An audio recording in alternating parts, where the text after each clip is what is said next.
Vídeo de hoje do canal do Nicola traz bastidores sobre a reunião entre Memphis Depay e o Corinthians depois de o atacante se ausentar do treino dessa quarta-feira. Teve multa, mas você vai saber daqui a pouquinho.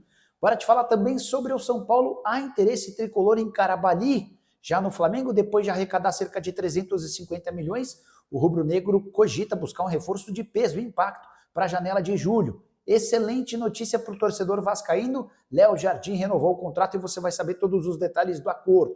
Para completar, falo sobre o futuro de Mike. Vai para o Santos ou fica no Palmeiras? Tem também novidades importantes sobre reforços no Cruzeiro, as últimas no mercado, bastidores, finanças e muito mais.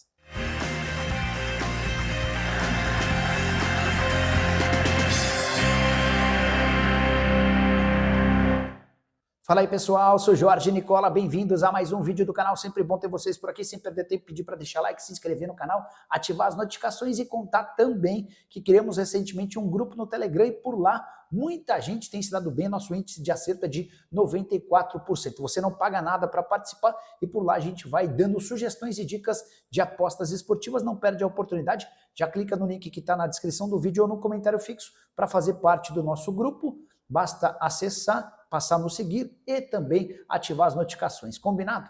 Bora começar o vídeo com aquele tradicional giro de notícias e a primeira informação é sobre a minha Portuguesa que joga no sábado contra o Água Santa e uma vitória garante a Lusa de forma matemática na próxima fase, até por isso, promoção para torcedores no preço dos ingressos, o jogo começa às 5 da tarde no Canindé. Quero falar também sobre Jorge Jesus, enfim acertado com o Al Nassr, negociação que já vinha acontecendo há alguns dias, contrato de uma temporada, ele chega para o clube saudita a pedido de Cristiano Ronaldo. Quero falar também sobre John Textor, que admitiu que demitiu o técnico Renato Paiva pela frustração por conta da derrota e eliminação para o Palmeiras. A frase do Textor numa entrevista que ele deu no exterior foi, abre aspas, ele quebrou princípios, se referindo a Renato Paiva. O Palmeiras não é o PSG, nós somos melhores que o Palmeiras. O dono da SAF botafoguense ficou muito incomodado com o sistema retranqueiro do Renato Paiva na partida contra o Verdão. A saideira do giro de notícias, o ex-presidente do Corinthians, André Sanches, admitiu que gastou R$ 9.416 com o cartão corporativo do Corinthians para coisas pessoais. Esse gasto se deu em 2020 e ele promete devolver a grana para o Timão nos próximos dias. Só para completar, o Andrés afirmou que confundiu seus cartões, até porque eram do mesmo banco, o cartão pessoal e o cartão corporativo, até por isso ele fez essas compras. Quero falar agora sobre o Cruzeiro. Pedro Júnior, vice-presidente da SAF cruzeirense e filho do dono do clube, resolveu dar uma entrevista à TV Band em Minas Gerais para responder sobre uma série de detalhes e informações ligadas a reforços. Quero começar registrando essa seguinte frase, abre aspas, a tendência é que a gente traga 2 atletas. Se a gente não trouxer ninguém, está tudo certo também, porque confiamos no nosso elenco. Depois, o Pedro começa a especificar cada um dos atletas, primeiro falando sobre Gabriel Martins, o atacante que pertence ao Braga, abre aspas para o Pedro, fizemos uma oferta, o Braga não aceitou e já estamos buscando outro jogador. Quero falar também sobre Brian Medina, frase do vice-presidente da SAF cruzeirense, o Brian Medina surgiu no nosso scout. Não chegamos a fazer proposta nem contato. Foi um nome que surgiu e nos agrada. E estamos observando o atleta, mas precisamos de mais detalhes para tentar fazer uma proposta definitiva. Sobre Valentim Gomes, abre aspas para o Pedro Júnior, Valentim Gomes está descartado. Fizemos uma sondagem ao Vélez, mas eles só querem a venda. O último nome citado de Vitor Gabriel, defensor do Internacional. Esse jogador está sendo comprado do Sport e havia sido pedido pelo técnico Leonardo Jardim. A frase é, abre aspas, o Vitor Gabriel é um jogador interessante, que tem muito mercado, mas o Internacional quer contar com ele na próxima temporada. Depende mais do Inter do que do Cruzeiro e eles não têm interesse em vendê-lo, disse o vice-presidente da SAF cruzeirense. Quero trazer novidade agora sobre Lucas Paquetá. Kate Winnes, que é ex-CEO de Everton e Aston Villa e hoje atua como um consultor de clubes importantes na Inglaterra, afirmou em um podcast que Lucas Paquetá será inocentado de todas as acusações contra ele por conta daquela história de manipulação de resultados. O Paquetá já foi julgado, inclusive agora aguarda-se o julgamento e há quem garanta que ou ele vai ser inocentado ou vai ser punido, excluído do futebol. Segundo o Kate, o Paquetá vai ser inocentado e vai estar liberado para voltar a jogar. São 4 cartões amarelos que ficaram sob suspeita. A Federação Inglesa promoveu um julgamento que já terminou. E eu torço muito para que essa notícia seja verdadeira e real, para que o Paquetá possa voltar a jogar em alto nível. É muito bom jogador, mas foi bastante afetado por conta de todo esse escândalo.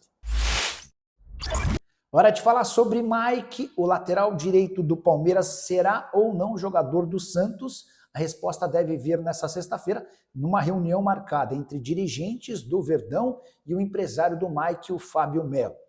Dá para contar que o Mike tem uma proposta bastante interessante em mãos do Santos, mas antes de responder sim ou não, o Mike quer saber qual o projeto do Palmeiras para com ele. O contrato se encerra em dezembro e a ideia do Mike era prorrogar o vínculo até dezembro de 2026. Se o Palmeiras disser não a essa proposta, o Mike vai tentar chegar a um acordo para a liberação do seu contrato de forma imediata. Se o Palmeiras também não topar, a tendência é que o Mike fique até dezembro. Jogador que também foi especulado no São Paulo, mas descartado diante das cifras da operação. O Palmeiras também não tem nenhum interesse em se desfazer do Mike para vê-lo jogando no tricolor.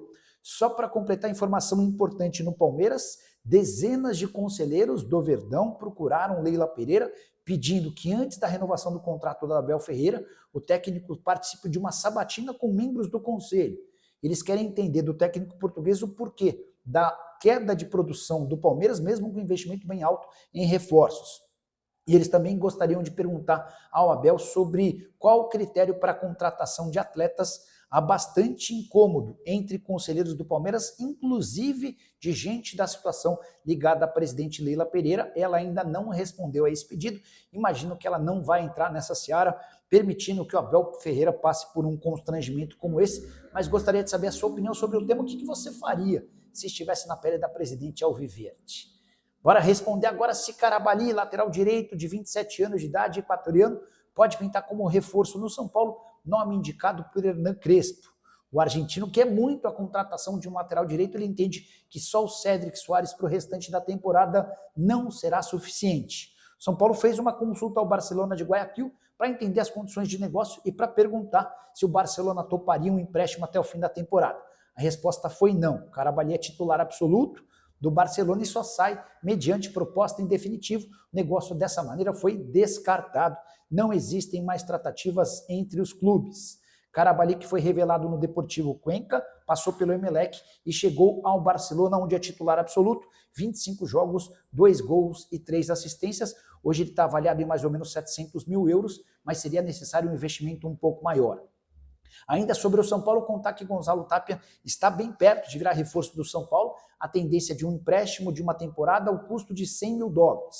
Se o São Paulo quiser ficar com o jogador em definitivo, também já sabe as condições. Há inclusive nesse empréstimo a obrigação de compra caso o atacante, chileno de 23 anos de idade, dispute 50% ou mais dos jogos e para efeito de contabilidade só contam as partidas em que ele tiver disputado pelo menos 45 minutos. Se essa meta for batida, o tricolor é obrigado a comprá-lo do River Plate por $2 milhões. A saideira do tricolor, o São Paulo confirmou, enfim, a venda de Matheus Alves ao CSKA, operação de 6 milhões de euros ou 39 milhões de reais. Só que o São Paulo só detinha 85% dos direitos econômicos, então vão sobrar para o São Paulo nesse negócio 33 milhões de reais. Bora falar agora sobre o Vasco e melhor notícia, não haveria possibilidade para essa quinta-feira. Cruz Maltino conseguiu anunciar a prorrogação do contrato de Léo Jardim, goleiro cujo vínculo se encerrava em dezembro, prorrogou o contrato até dezembro de 2030. Esse novo vínculo passa a valer a partir de 1º de janeiro do ano que vem. E a principal informação desse contrato diz respeito à obrigação do Vasco em vendê-lo em caso de propostas a partir de 10 milhões de euros.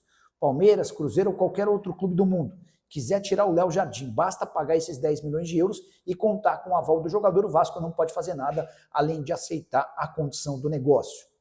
O Léo Jardim também garantiu o segundo maior salário do elenco vascaíno, só atrás do Felipe Coutinho, que havia acertado a sua permanência no clube nos últimos dias. Dá para dizer dessa maneira que o Léo Jardim conseguiu exatamente tudo aquilo que pretendia, um salário bem superior ao do restante do elenco, exceção ao Coutinho, e também uma cláusula contratual que lhe permita sair em caso de pagamento da multa.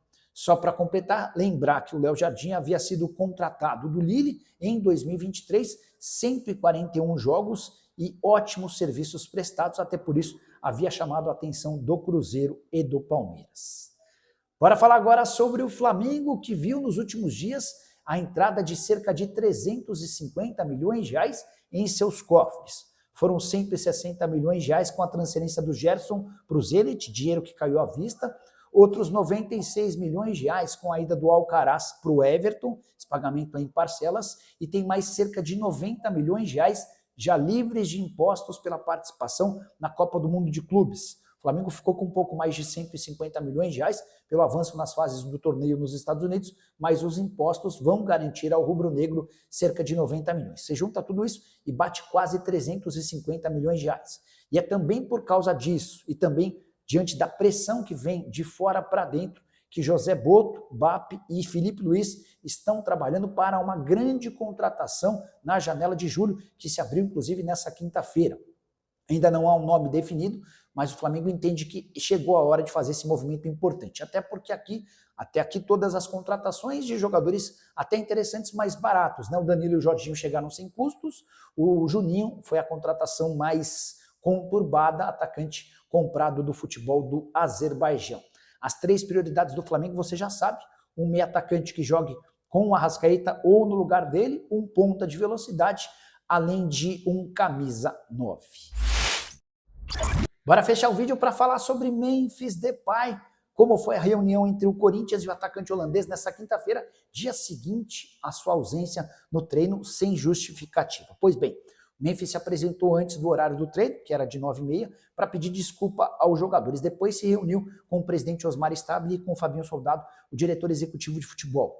Os corintianos deixaram bem claro que não gostaram do comportamento do Memphis. O Memphis alegou problemas particulares que o impediram de fazer parte do treino.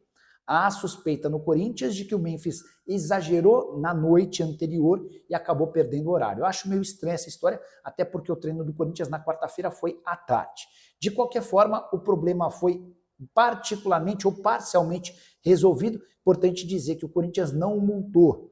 Há uma interpretação do contrato do Memphis, na visão dos dirigentes corintianos, de que essa multa seria inviável, mas o Memphis terá um desconto na caixinha dos atletas. Só para vocês entenderem, os jogadores criaram já há bastante tempo um regimento entre eles. Quando o cara chega atrasado para o treino, o cara precisa pagar uma caixinha. Quando o cara falta no treino, a caixinha é ainda maior. E o Memphis vai precisar se acertar com os atletas. Essa foi a única punição imposta ao atacante holandês. O Memphis, nessa reunião com dirigentes do Corinthians, não falou em sair do clube. Até por isso, o Corinthians não se sentiu confortável para propor uma rescisão do contrato, até porque sabe que precisaria indenizar o atleta. Mas, se pintar proposta de qualquer clube do exterior, pode ter certeza que o Corinthians vai facilitar o negócio.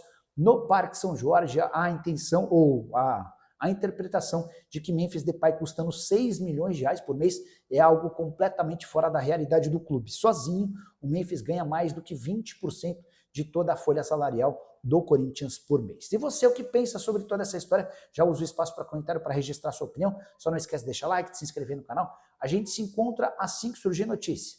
Tchau!